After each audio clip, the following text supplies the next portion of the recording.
Hello students, welcome to my YouTube channel. Students, अपन पढ़ रहे हैं 10th क्लास का चैप्टर नंबर 1 साइंस का, जिसका नाम है अपनी रासायनिक अभिक्रियाएं और समीकरण।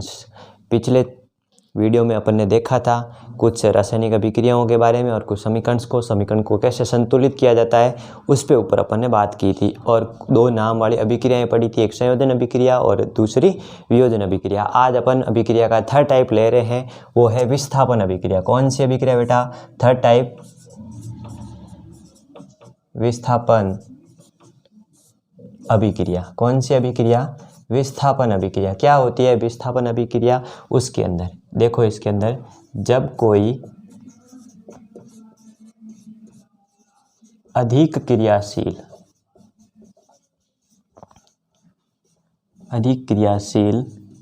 तत्व कम क्रियाशील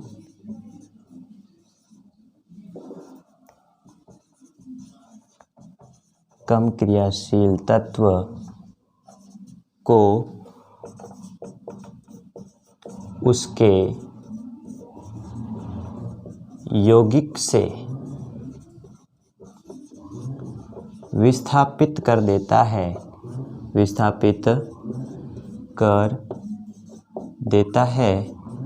तो उसे क्या कहते हैं? विस्थापन अभिक्रिया कहते हैं। विस्थापन अभिक्रिया कहते हैं। क्या है अभिक्रिया? जब कोई अधिक क्रियाशील तत्व कम क्रियाशील तत्वों को उसके यौगिक से क्या कर देता है? विस्थापित कर देता है, तो उसे क्या कहते हैं? विस्थापन अभिक्रिया कहते हैं। फॉर एग्जाम्पल मैं कर रहा हूँ किसकी?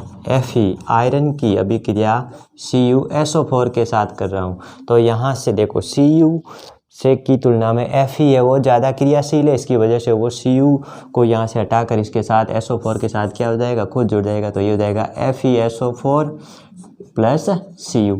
और दूसरी अभिक्रिया अगर ले हैं आपके पास Zn की अभिक्रिया, मैं Cu के साथ कराऊँ Zn प्लस CuSO4, तो यहाँ से Zn भी है वो Cu से ज़्यादा क्रियाशील है, इसलिए ZnSO4 हो जाएगा और साइड में क्या आ जाएगा? Cu आ जाएगा। इसी टाइप से मैं Pb की करवाता हूँ CuCl2 के साथ Pb, यानी कि लेड की अभिक्रिया करवा रहा हूँ मैं CuCl2 के साथ।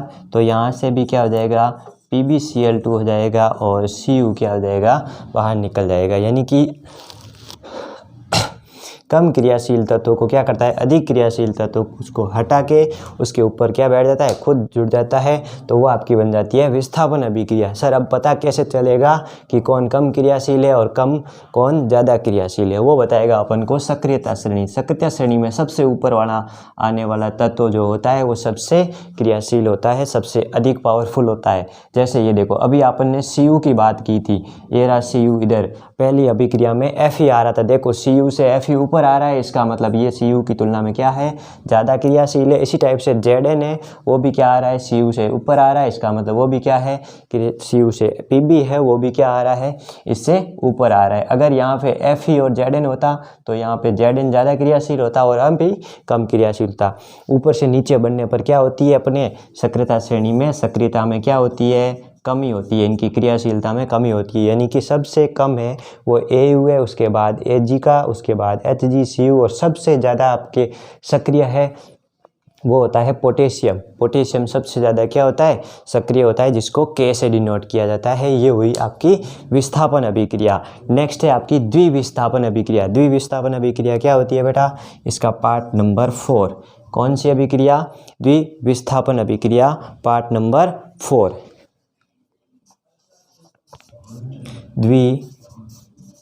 द्विविस्थापन अभिक्रिया। द्विविस्थापन अभिक्रिया ऐसी अभिक्रिया जिसमें अभिकारकों के बीच आयनों का आदान प्रदान होता हो, उन्हें क्या कहते हैं? द्विविस्थापन अभिक्रिया कहते हैं। कैसी अभिक्रिया? ऐसी अभिक्रिया जिसमें आयनों का, किसका? आयनों का आदान प्रदान होता है। किसमें होता है? द्विविस्थापन अभिक्रिया में किसका आदान प्रदान होता है? आयनों का आदान प्रदान होता है। जैसे मैंने अभिक्रिया करा रहा हूँ N2SO4 की अभिक्रिया BaCl2 के साथ, N2SO4 की अभिक्रिया मैं करवा रहा हूँ BaCl2 के साथ। अब BaCl2 के साथ करवाई तो यहाँ से क्या बनेगा? BaSO4 प्लस क्या बन जाएगा आपके पास?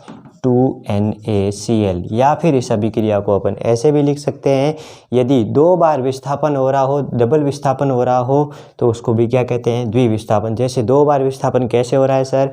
इधर देखो, 2 बार विस्थापन। पहला Cl का विस्थापन हो रहा है Na के साथ और SO4 का विस्थापन हो रहा है किसके साथ? Ba के साथ। इसलिए भी ये क्या कहलाएगी? आपकी द्विविस्थापन अभिक्रिया। छोटी सी अभिक्रिया है एक आपकी द्विविस्थापन अभिक्रिया। नेक्स्ट है आपका उपचयन अपचयन अभिक्रिया। कौन सी अभिक्रिया? उपचयन अपचयन अभिक्रिया। देखते हैं उपचयन अपचयन अभिक्रिया को कैसे होती है आपकी उपचयन अपचयन अभिक्रिया।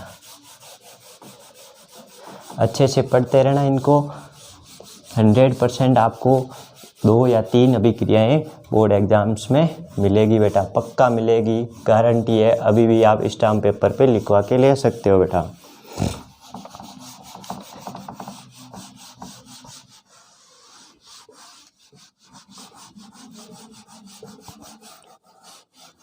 नेक्स्ट है आपकी टाइप नंबर 5 अपचयन एवं उपचयन अभिक्रिया। अपचयन एवं उपचयन अभिक्रिया। कौन सी अभिक्रिया? अपचयन एवं उपचयन अभिक्रिया। किसी पदार्थ में ऑक्सीजन का सबसे पहले देखते हैं अपन उपचयन।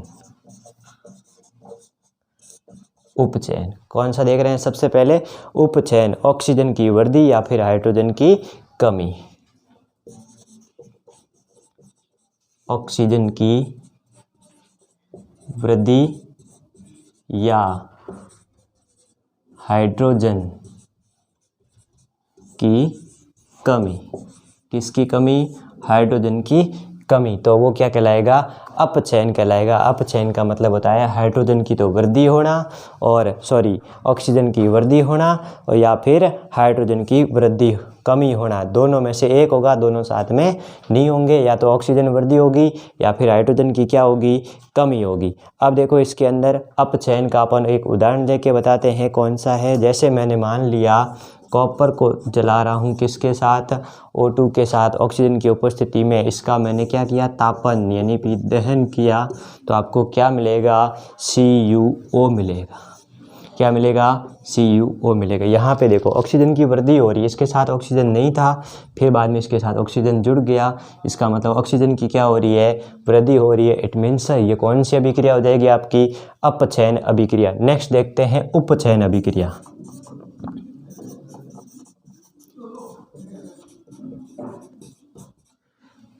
इसके अंदर जस्ट इसका अपोजिट हो जाएगा। ऑक्सीजन की कमी या फिर हाइड्रोजन की वृद्धि। हाइड्रोजन की वृद्धि यानी कि ऐसी अभिक्रिया जिसके अंदर ऑक्सीजन की तो कमी हो या फिर हाइड्रोजन की क्या हो? वृद्धि हो। दोनों में से एक होगा बेटा, दोनों साथ में नहीं होंगे। या तो ऑक्सीजन की कमी होगी या फिर हाइड्रोजन की वृद्धि होगी। अपचयन उपचयन का जस्ट क्या है? अपोजिट है। एक याद रखने की जरूरत है, दूसरी अपने आप याद हो जाएगी। जैसे मैंने मान लिया आपको कॉपर ऑक्साइड है, उसको मैं क्या कर रहा हूँ? हाइड्रोजन के साथ क्या कर रहा हूँ? तापन कर रहा हूँ। तो आपके पास इधर देखना यहाँ पे, तो ये हो जाएगा Cu + H2O। तो यहाँ से देखो उसमें से ऑक्सीजन निकल गया बेटा। ऑक्सीजन की क्या हो रही है? कमी हो रही है। इसका मतलब ये क्या हो गई? आपकी अपचयन अभिक्रिया। कौन सी अभिक्रिया बेटा? अपचयन अभिक्रिया। यहाँ पर ऑक्सीजन की क्या हो रही है? कमी हो रही है, इसलिए ये कौन सी अभिक्रिया हो गई बेटा? अपचयन अभिक्रिया। अब अपन देखते हैं दोनों को अगर एक साथ में लिखा जाए, अपचयन उपचयन यानी कि ऑक्सीकरण अभिक्रिया। कौन सी अभिक्रिया? ऑक्सीकरण अभिक्रिया या फिर रेडॉक्स अभिक्रिया। कौन सी अभिक्रिया? रेडॉक्स अभिक्रिया बेटा। रेडॉक्स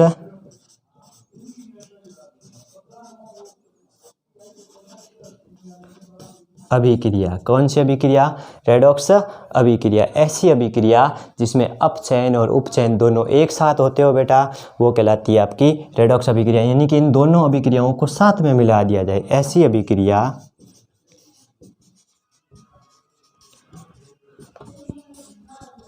जिसमें अपचयन तथा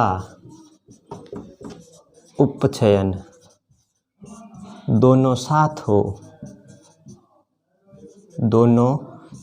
में हो। कौन सी अभिक्रिया कहलाती है? रेडॉक्स अभिक्रिया। ये कम पूछते हैं, ये ज़्यादा पूछते हैं कि रेडॉक्स अभिक्रिया को उदाहरण सहित समझाइए। तो आपको लिखना है सीधा सीधा, ऐसी अभिक्रिया जिसके अंदर अपचयन तथा उपचयन दोनों साथ में होते हो, वो क्या कहलाती है? आपकी रेडॉक्स अभिक्रिया कहलाती है बेटा। तो फॉर एग्जाम्पल, मैं एग्जाम्पल बता रहा हूँ, CuO को मैं किसके साथ अभिक्रिया करवा रहा हूँ? H2 के साथ अभिक्रिया करवा रहा हूँ। तो यहाँ पे देखना, एक तो आपको मिलेगा Cu, दूसरा मिलेगा H2O। अब देखो CuO का तो क्या हो रहा है, यहाँ पे हाइड्रोजन की ऑक्सीजन की कमी हो रही है, इसका मतलब क्या होगा? अपचयन होगा। हाइड्रोजन की कमी हो रही है, इसका मतलब क्या है? अपचयन है। और हाइड्रोजन इसके अंदर क्या हो रहा है? ऑक्सीजन की वृद्धि हो रही है, इसका मतलब क्या हो जाएगा? उपचयन हो जाएगा। क्या हो जाएगा बेटा? उपचयन हो जाएगा। क्या हो जाएगा इसमें? उपचयन हो जाएगा। किसकी वृद्धि हो रही है? ऑक्सीजन की वृद्धि हो रही है, इसलिए क्या हो जाएगा? उपचयन हो जाएगा। एक अभिक्रिया और देखते हैं इसकी, अपचयन उपचयन की, यानी कि रेडॉक्स, जिसके अंदर दोनों साथ में होते हो, उसके बारे में बात कर रहे हैं। रेडॉक्स अभिक्रिया का एक एग्जाम्पल और देखते हैं, फिर बढ़ते हैं नेक्स्ट टॉपिक पे बढ़ते हैं फिर से अपने। अगर देखो इसके अंदर ZnO प्लस मैं किसके साथ करवा रहा हूँ? कार्बन के साथ, Cu के साथ। तो आपको मिल जाएगा एक तो Zn और एक मिल जाएगा CO। अब ऑक्सीजन की कमी, इसमें तो क्या हो रहा है? ऑक्सीजन की कमी हो रही है। ऑक्सीजन की कमी का मतलब क्या होता है? अपचयन होता है बेटा। क्या होता है? अपचयन। ये लो, अपचयन हो गया। और इसके अंदर ऑक्सीजन की क्या हो रही है? वृद्धि हो रही है, इसलिए क्या हो जाएगा? उपचयन हो जाएगा। यानी कि जिंक का तो हो रहा है अपचयन और कार्बन का क्या हो रहा है? उपचयन हो रहा है। ठीक है, इसी के साथ ये अपनी अभिक्रिया, रेडॉक्स अभिक्रिया क्या हो गई? फिनिश हो गई। नेक्स्ट देखते हैं अपन ऊष्माक्षेपी और ऊष्माशोषी अभिक्रिया। कौन सी अभिक्रिया? ऊष्माक्षेपी और ऊष्माशोषी अभिक्रिया क्या क्या होती है? ऊष्माक्षेपी और ऊष्माशोषी अभिक्रियाओं में क्या होता है, उनके बारे में बेटा अच्छे से पढ़ लेना। इन अभिक्रियाओं को 100% आपको बोर्ड एग्जाम्स में मिलेगी, ज़रूर मिलेगी, 100% मिलेगी। अब देखो ऊष्माक्षेपी अभिक्रिया। कौन सी अभिक्रिया? ऊष्माक्षेपी अभिक्रिया। कौन सी होती है ऊष्माक्षेपी? ऐसी अभिक्रियाएं जिसके अंदर अभिक्रिया के उत्पाद में आपको क्या मिलता है? ऊष्मा मिलती है, ऊर्जा मिलती है, वो तो क्या कहलाती है? आपकी ऊष्माक्षेपी अभिक्रिया। कौन सी अभिक्रिया? ऐसी अभिक्रिया जिसमें ऊर्जा का निर्माण हो। क्या हो? ऊर्जा का निर्माण हो, वो क्या कहलाती है? ऊष्माक्षेपी अभिक्रिया। ऊष्माक्षेपी का मतलब क्या है? वो आपको ऊष्मा देगा, आपको क्या करेगा? ऊर्जा देगा, ऊष्मा देगा। जैसे अपन देखते हैं इसी के अंदर ऊष्माक्षेपी का ही उदाहरण है श्वसन अभिक्रिया। जो अपन सांस लेते हैं ना बेटा, वो वाली श्वसन अभिक्रिया किसका उदाहरण है बेटा? ऊष्माक्षेपी का उदाहरण है।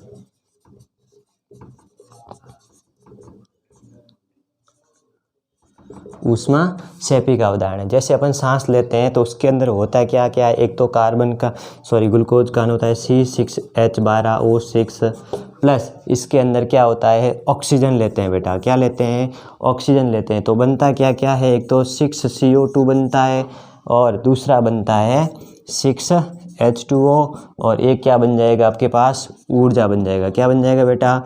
ऊर्जा। अब देखो यहाँ पर ये क्रियाकारक होते हैं, ये उत्पाद होते हैं। उत्पाद के साथ आपको क्या मिल रही है? ऊर्जा मिल रही है। यानी कि अभिक्रिया पूरी होने के बाद अपन को ऊर्जा क्या हो रही है? मिल रही है। इसका मतलब वो क्या कहलाएगी? आपकी ऊष्माक्षेपी अभिक्रिया। दूसरी आपकी ऊष्मा शोषी अभिक्रिया। कौन सी अभिक्रिया? ऊष्मा शोषी अभिक्रिया। ऊष्मा शोषी, नाम से ही पता था, शोषी का मतलब शोषण। जब अब ऊष्मा हो रही है तब ऊष्मा की जरूरत पड़ती है, यानी कि हमसे ऊष्मा ले रही है, इसका मतलब इसके अंदर क्या होता है? ऊष्मा क्षेपी, यानी कि ऐसी अभिक्रिया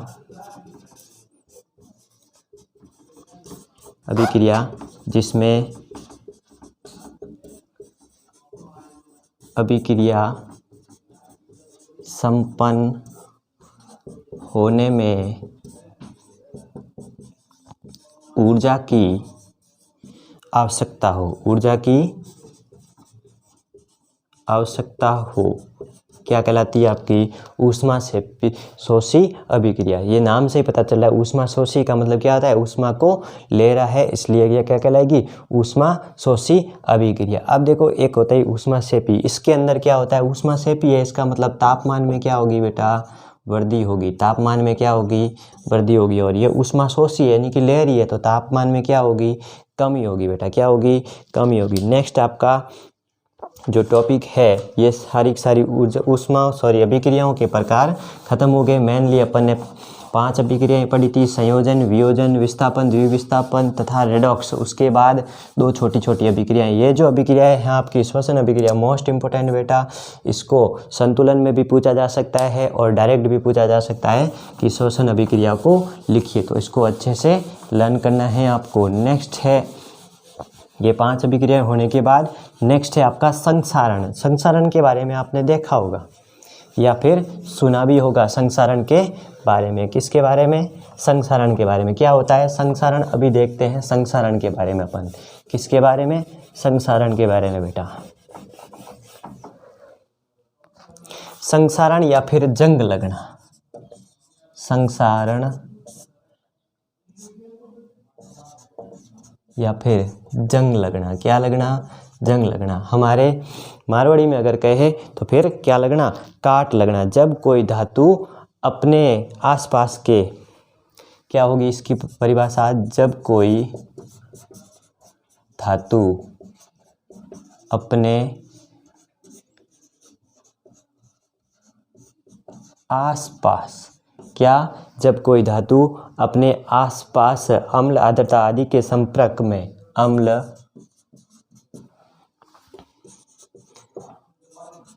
आर्द्रता आदि के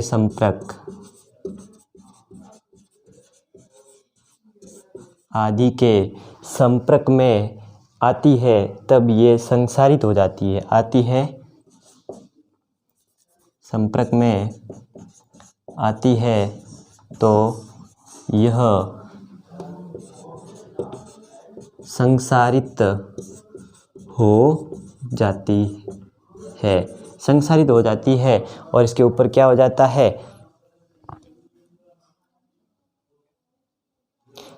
इसे क्या कहते हैं? इस प्रक्रिया को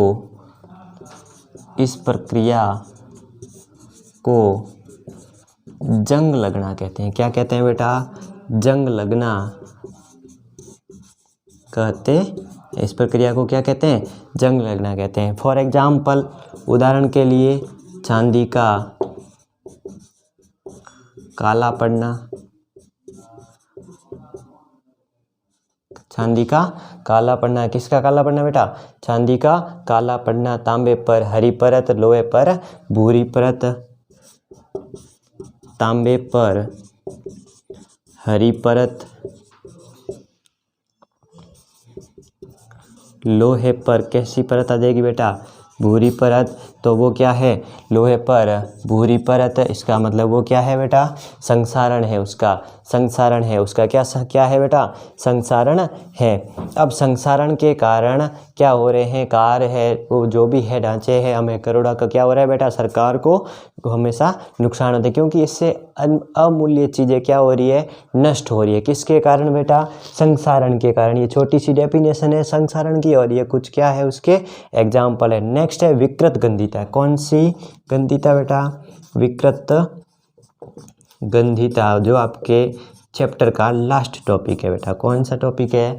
लास्ट टॉपिक है। तेल या तेल या वसा युक्त खाद्य पदार्थ उपचयित होकर अपना स्वाद क्या कर लेते हैं, गंध को बदल देते हैं। तेल या खाद्य पदार्थ, क्या, तेल या खाद्य पदार्थ उपचयित होकर